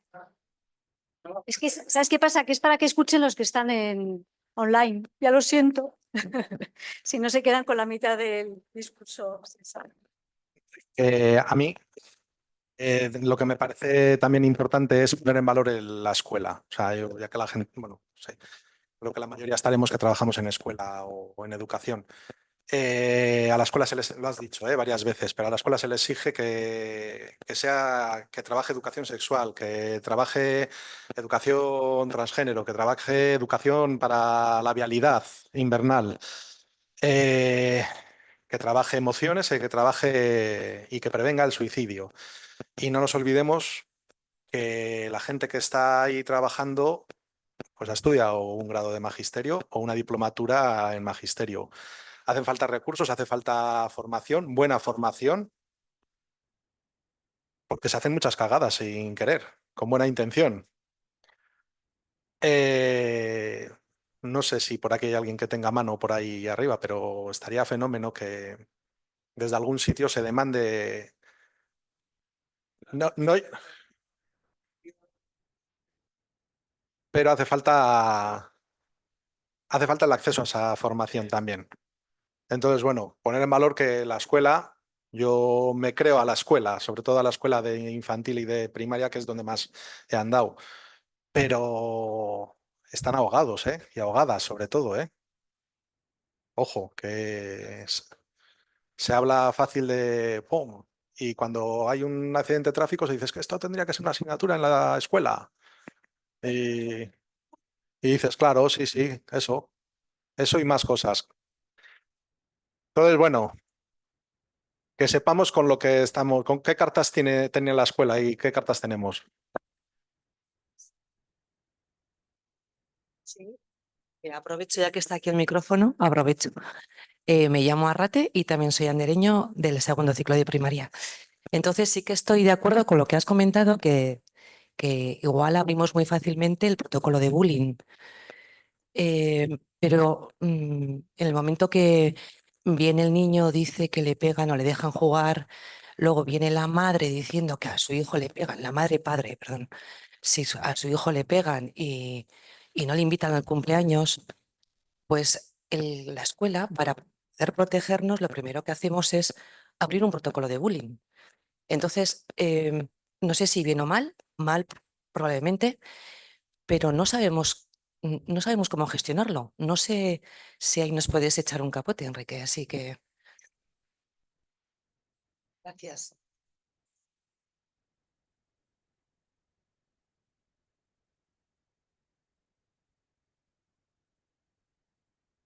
Bueno, el tema, a ver, nosotros estamos a favor de los protocolos, ¿no? Pero ¿cuál es el objetivo de un protocolo?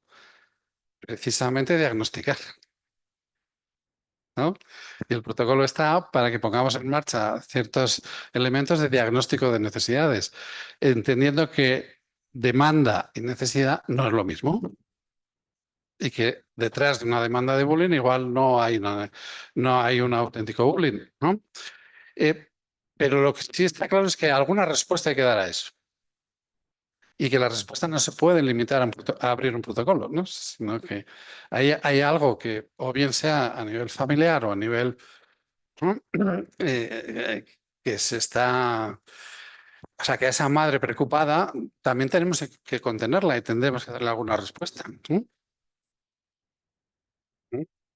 Y que de entrada poder escucharla, ¿no? Y no vivirla también como una amenaza, ¿no? Es decir, hasta qué punto esos protocolos son defensivos. Se activan para cubrirme las espaldas, ¿no?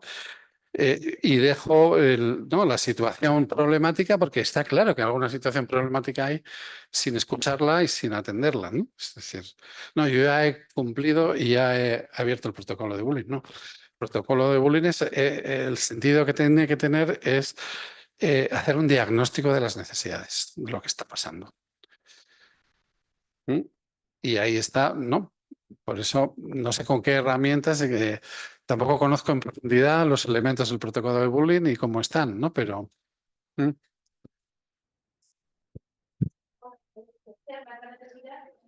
Se cierra. ¿No? Eso, se cierra. Ujú. Pero esa madre angustiada, ¿se le da alguna respuesta? Mm.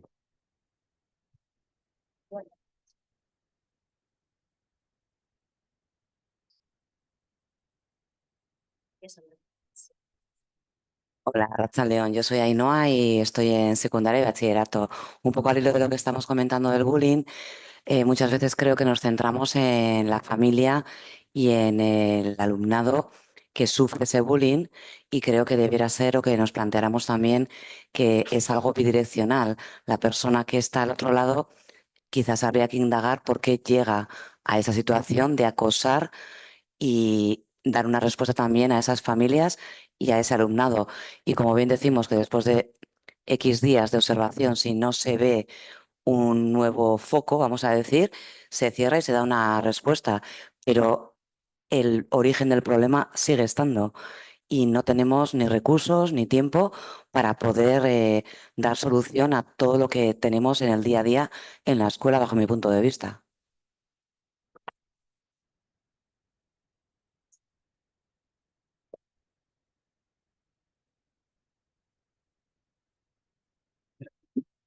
Me parece muy importante lo que has dicho, ¿no? Nos centramos mucho en la víctima, pero la víctima no es el causante, ¿no? Si queremos prevenir, tenemos que ir a la causa. ¿Mm? Y el agresor o esa persona agresora, esa agresión es también un síntoma de algo que ¿no? Está aflorando un síntoma que hay que escuchar y alguna respuesta habrá que darle, ¿no? ¿Significa eso, ¿no? que no los docentes se tengan que convertir en psicólogos? No. Y los docentes tenéis una herramienta muy, muy poderosa. Lo que pasa que igual no, que es el grupo y es las dinámicas grupales. ¿Mm? Lo que pasa, no sé, dentro de vuestros currículums, qué formación os han dado en dinámica de grupos y en entender lo que son los roles en los grupos y lo que es un chivo expiatorio, ¿no? El rol de chivo expiatorio en un grupo, ¿no? Si sabemos lo que es la dinámica de un grupo y lo que es un chivo expiatorio, ¿no? Entendemos que es el canalizador de tensiones están en otro lado, ¿no? ¿Mm? Y cuando una persona mm, tiene que atacar al más débil, es porque algún serio problema tiene. Si para sentirse bien y sentirse alguien necesita atacar y hacer daño a una persona más débil, ¿no? Es que tiene algún problema y el problema no es tanto es el agresor, pero también es el silencio y la complicidad del resto del grupo, ¿no? En los grupos sabemos lo que es la mayoría silenciosa. Y esa mayoría silenciosa es la que tiene más poder. Y un grupo, cuando está trabajado lo grupal, está trabajado la dinámica del grupo y el clima grupal, tiene la capacidad de desactivar una situación de bullying por sí mismo. Cuando estamos trabajando desde la dinámica grupal, ¿no? Y esa sí es una herramienta que tenéis, ¿no? Lo que pasa es que hace falta también buscar métodos de trabajo grupal, ¿no? Sí.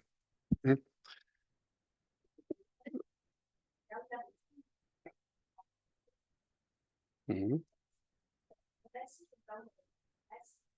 mm. Bueno,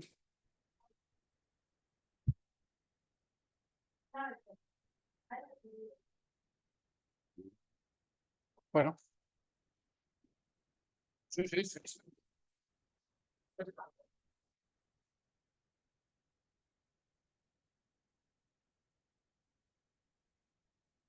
Buenas tardes, mi nombre es Estíbaliz Sormendi, también docente, y es igual una reflexión, ¿no? Es que ya llevamos unos años en la docencia y yo lo que veo es que, como bien dices, Enrique, que la escuela es reflejo de la sociedad. Ahí van a estar nuestros futuros médicos, nuestros futuros violadores, nuestros futuros acosados. Pero claro, todo problema social cae en la escuela. Y cae uno, y caen dos, y ahora cae otro. Y como no sé quién piensa que los que somos magas, las profesoras, pero tanto es una reflexión porque yo me veo que pues tenías que estudiar pues, la carrera, euskera, un idioma, pero es que luego tienes que ser pedagoga, psicóloga, educadora, mediadora. Es que lo tenemos todo. O sea, enfermera, y no te toque dinamizadora. Es que tienes que ponerle insulina. Al otro te tienes que relajar. Yo me veo desbordada y creo que todos los que estamos, o todas las que estamos aquí, estamos a las 6:30 de la tarde, un martes que hemos trabajado todos y todas. O sea, nos ponemos las gafas para ver todo, pero ya tanto. Yo tengo un poco la sensación que tenía este compañero, ¿no? Que todo problema social se carga a la escuela. Entonces no tenemos tiempo para lo que decías, para escucharles, porque esto hay que hacerlo corriendo, todo corriendo, que hay que diagnosticar, luego no hablemos de la burocracia, claro, porque todo esto lleva su burocracia, el currículum, no que nos adaptan. Entonces, es como que todo lo soluciona la escuela, pero la escuela ya pesa. Estamos cansados, con las espaldas desbordadas. Ya los que no hemos cogido una baja, pues es que ya estamos a puntico de. Yo es como lo siento y es una reflexión en alto como docente y que no sé, las nuevas generaciones igual no lo sienten, pero los más veteranos se nos carga y de esto no nos hablaron en la carrera, créeme.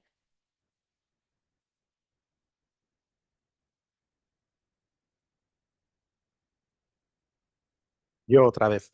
Que estoy de acuerdo, sí, pero yo no digo que no haya que cargarlo en la escuela, además, porque creo que sobre todo la educación pública es compensatoria de muchas carencias sociales en familias y sobre todo en gente más vulnerable.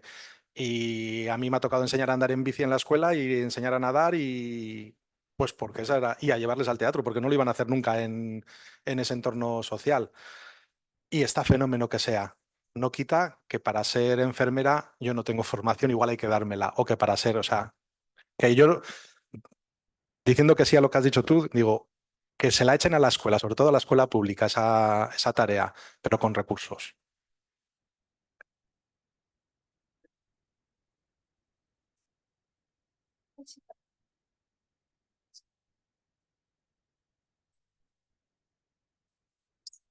Hola, me llamo Eva. Bueno, también trabajo en educación y ahora un poco más encaminada a la salud mental y apoyo un poco a ambos compañeros, tanto el tema de toda la carga que hay en la escuela, que tenemos que ser de todo, y un poco el tema de los recursos. Ahora, por ejemplo, el tema de la prevención del suicidio, ¿no? El anexo 8, otro protocolo. Y luego, ¿qué respuestas? Porque detectas casos y luego con qué recursos se toma la salud mental, cada vez se va derivando y luego qué recursos se dan. O sea, ¿cuánto te atiende un psicólogo, un psiquiatra en la red pública? Va al psicólogo privado el que puede, el que no, ¿qué pasa? O sea, y todo eso se está desbordando y hay falta de recursos, que al final cada vez nos exigen más papeles, anexos, o sea, protocolos y luego qué respuesta se da. O sea, es que eso es una realidad que está pasando cada vez más.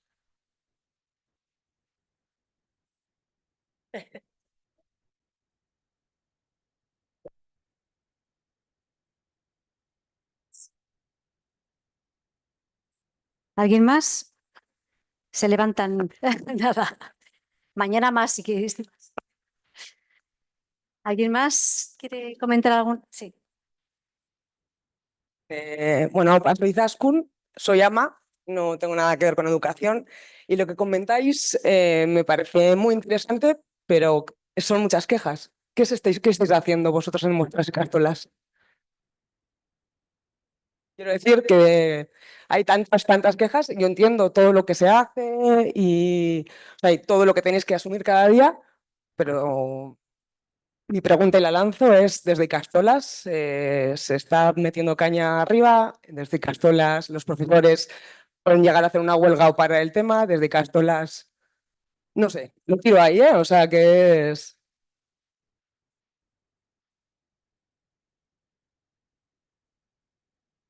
Bueno, ¿alguien quiere decir? A ver. No, yo espero, vemos tensión, ¿no? Sí.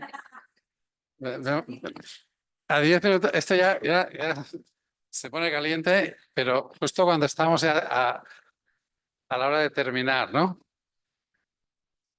¿Eh? Sí, sí. A ver, yo solamente deciros, por supuesto que faltan recursos, ¿eh? Pero dos cosas. Primero, ¿a quién beneficia que docentes y familias estén peleados?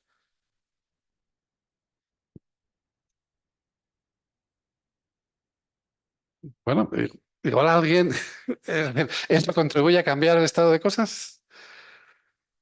¿No? O contribuye a que ¿no? A que mientras estos están divididos y peleados, ¿no? ¿Qué pasaría si se juntaran y reivindicaran esos recursos? Pero de una forma unida, ¿no? O sea, ¿eh? Igual podían hacer más presión y conseguir. ¿eh?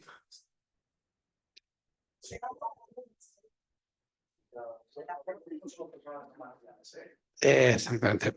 Por eso, otro, el segundo punto. Con la Iglesia hemos topado, amigo Sánchez, ¿no? Es decir, hablamos de una estructura, una institución que nos parece inmovilista, ¿no? Y burocrática, difícil de cambiar, ¿no? Bueno, nosotros llevamos tiempo trabajando también con docentes y con otras profesiones y hay una herramienta muy potente para trabajar esto, ¿no? Que es el rol profesional. Efectivamente, el rol de... Hay una asignación social que construye un rol que es como un uniforme, ¿no? El policía se pone un uniforme y en el momento que se pone el uniforme ya se le pone cara de genio o cara dura, cara seria, ¿no? La enfermera se pone un uniforme y ya parece dulce y acogedora, ¿no? Que lleva ¿no? Es decir, toda profesión tiene un uniforme que nosotros nos estamos poniendo, ¿no? Hay una serie de asignaciones que la institución, y es un rol que no está escrito en ningún lado, pero que es muy potente, ¿eh? Y nos influye. Nosotros, ¿no? Cuando queremos hacer cambios en las instituciones, usamos una estrategia. No intentemos cambiar a la institución, conformémonos con que la institución no me cambie a mí. Y veamos y estudiemos los mecanismos por los que la institución me va cambiando y me va transformando a mí. Y yo que empiezo con una ilusión, con una motivación, con unas ganas de hacer, ¿no? Nosotros cuando vemos en ¿no? los equipos el nuevo que viene diciendo vamos a cambiar esto, vamos a hacer esto de otra manera, vamos a qué, y el veterano lo mira así. Bueno, esta es la brigada del entusiasmo, ya se le pasará, ¿no? Es decir, quiero decir que uno de los trabajos y una de las herramientas muy potentes, ¿no? Es bajemos la ambición de cambiar la institución y preocupémonos por analizar cómo está construido ese rol y qué asignaciones, ¿no? Que son desproporcionadas, exageradas y contradictorias, yo me las como, me las creo ¿no? y las estoy perpetuando, ¿no? Estoy entrando en un sistema que me va transformando a mí. Es decir, que finalmente el sistema lo sostenemos todas y todos. Y todos tenemos algún grado de complicidad en eso.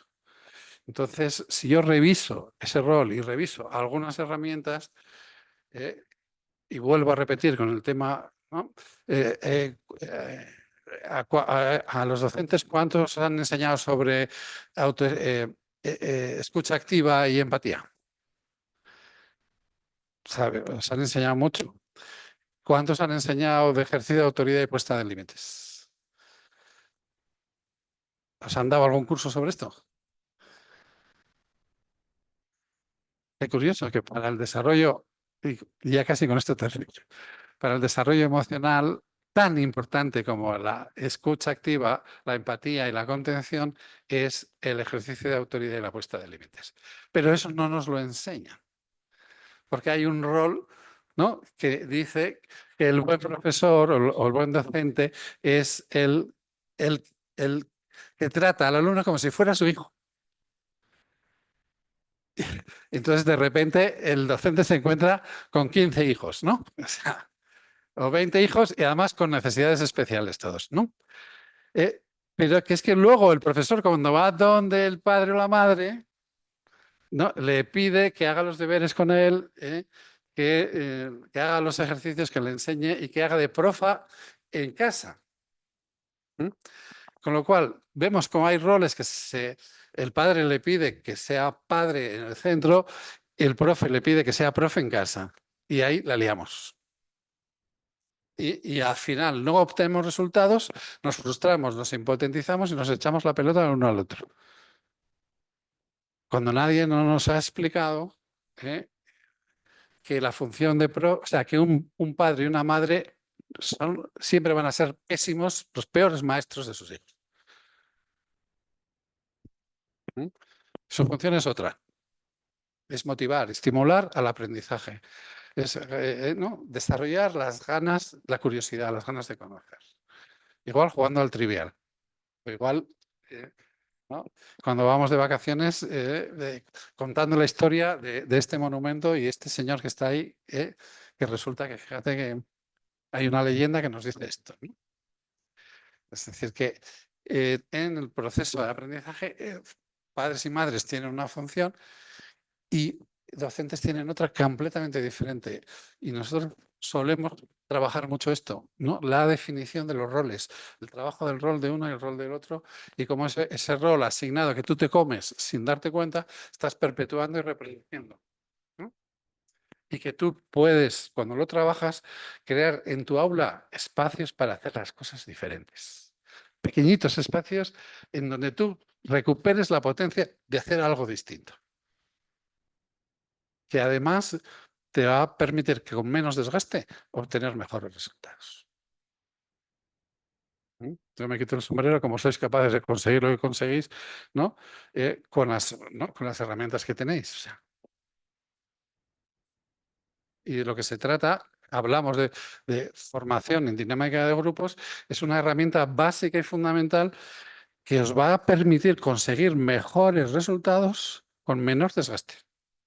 No, lo que queremos no es sobrecargaros, no, que ya estáis bastante, sino precisamente disponer de herramientas más eficaces os van a permitir resolver problemas con mejores resultados, con menor desgaste. Esa es un poco la propuesta que hacemos. Pues bueno. Y con esto, ¿no? Daros las gracias por este rico debate.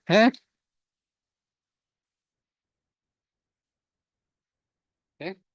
Y mañana tenemos ya una mesa redonda, ¿eh? Que si esto ha terminado caliente, veremos mañana cómo se pone. Pero muchas gracias por venir, ¿eh?